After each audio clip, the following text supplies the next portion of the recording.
Lecciones para la escuela sabática del cuarto trimestre de 2022.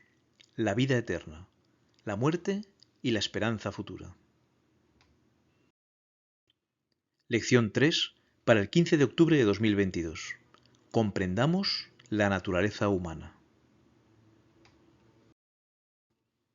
El versículo para memorizar es Génesis 2:7. Entonces el Señor Dios formó al hombre del polvo de la tierra y sopló en su nariz aliento de vida, y fue el hombre un ser viviente.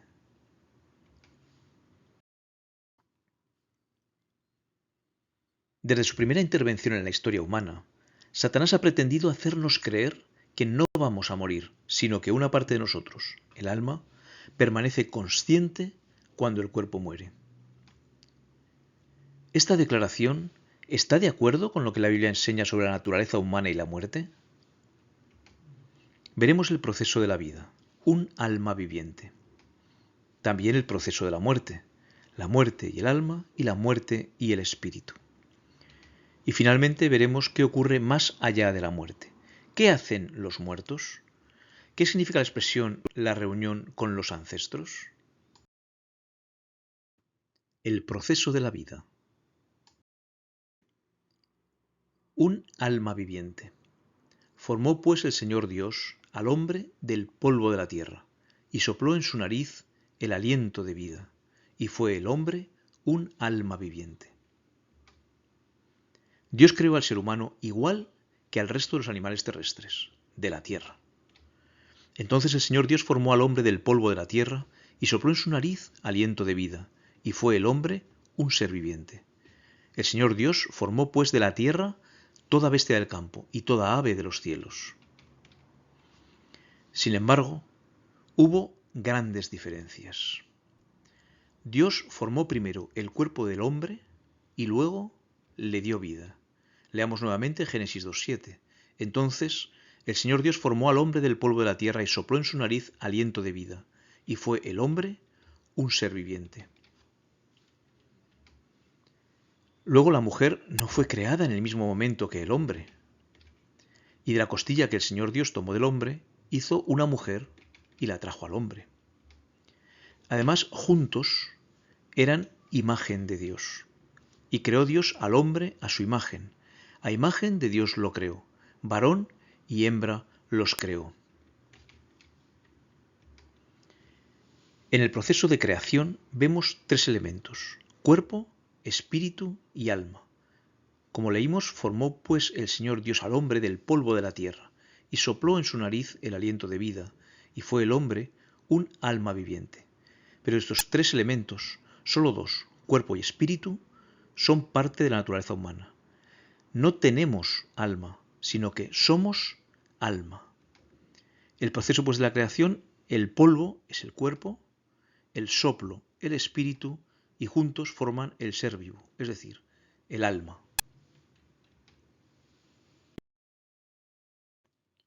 El proceso de la muerte. La muerte y el alma. El alma que pecare, esa morirá. Pablo deja claro que todos estamos sometidos a la muerte a causa del pecado. Por tanto, como el pecado entró en el mundo por un hombre y por el pecado la muerte, así la muerte pasó a todos los hombres, por cuanto todos pecaron. La muerte es un proceso que afecta a todo ser viviente por igual, ya sean animales o seres humanos. Porque lo que sucede a los hijos de los hombres y lo que sucede a las bestias, un mismo suceso es. Como mueren los unos, así mueren los otros, y una misma respiración tienen todos. Ni tiene más el hombre que la bestia, porque todo es vanidad. Al perder el hálito de vida y convertirnos en un cuerpo inerte, dejamos de ser seres vivos, es decir, dejamos de ser almas vivientes. Pues sale su aliento y vuelve a la tierra. En ese mismo día perecen sus pensamientos. Por lo tanto, toda alma muere, justos e injustos. Sin embargo, los justos se convertirán en almas inmortales, o sea, personas inmortales, cuando sean resucitados en la segunda venida. He aquí os digo un misterio. No todos dormiremos, pero todos seremos transformados. En un momento, en un abrir y cerrar de ojos, a la final trompeta. porque se tocará la trompeta y los muertos serán resucitados incorruptibles, y nosotros seremos transformados. Porque es necesario que esto corruptible se vista de incorrupción, y esto mortal se vista de inmortalidad. Y cuando esto corruptible se haya vestido de incorrupción, y esto mortal se haya vestido de inmortalidad, entonces se cumplirá la palabra que está escrita: sorbida es la muerte en victoria. ¿Dónde está, oh muerte, tu aguijón? ¿Dónde, oh sepulcro, tu victoria? Los injustos, por su parte, serán almas o personas muertas, al sufrir la muerte segunda, o muerte eterna, en el lago de fuego. Y no temáis a los que matan el cuerpo, mas el alma no pueden matar. Temed más bien a aquel que puede destruir el alma y el cuerpo en el infierno. Y la muerte y el Hades fueron lanzados al lago de fuego. Esta es la muerte segunda. Y el que no se halló inscrito en el libro de la vida fue lanzado al lago de fuego. La muerte y el espíritu. Y el polvo vuelva a la tierra, como era, y el espíritu vuelva a Dios que lo dio. Parece que después de todo, sí hay algo que trasciende a la muerte, el espíritu. Pero antes de llegar a esta conclusión, debemos analizar Génesis 7:22. Se refiere a la destrucción del diluvio. Todo lo que tenía aliento de espíritu de vida en sus narices, todo lo que había en la tierra murió. El espíritu del que habla Salomón es común a hombres y animales. Es, como nos decía el texto, el aliento de espíritu de vida que está en sus narices. Una clara referencia al proceso de creación de Adán. Recordemos el proceso. El polvo, que era el cuerpo, se juntó con el soplo, que es el espíritu, y llegaron a ser entonces Adán un ser vivo, es decir, un alma. Ahora el ser vivo, el alma, pierde el soplo, el espíritu, y se convierte en polvo, en un cuerpo inerte. El espíritu no es una entidad consciente del ser humano que trasciende a la muerte, sino el hálito de vida dado y retirado por Dios. Entonces esconden tu rostro y se turban. Les quitas el hálito, dejan de ser y vuelven al polvo.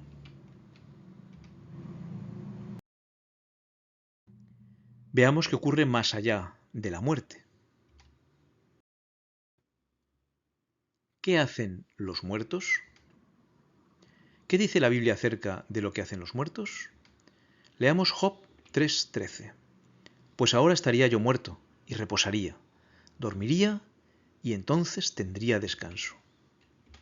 Así pues los muertos reposan, duermen, descansan. Salmo 115:17. No alabarán los muertos allá, ni cuantos descienden al silencio.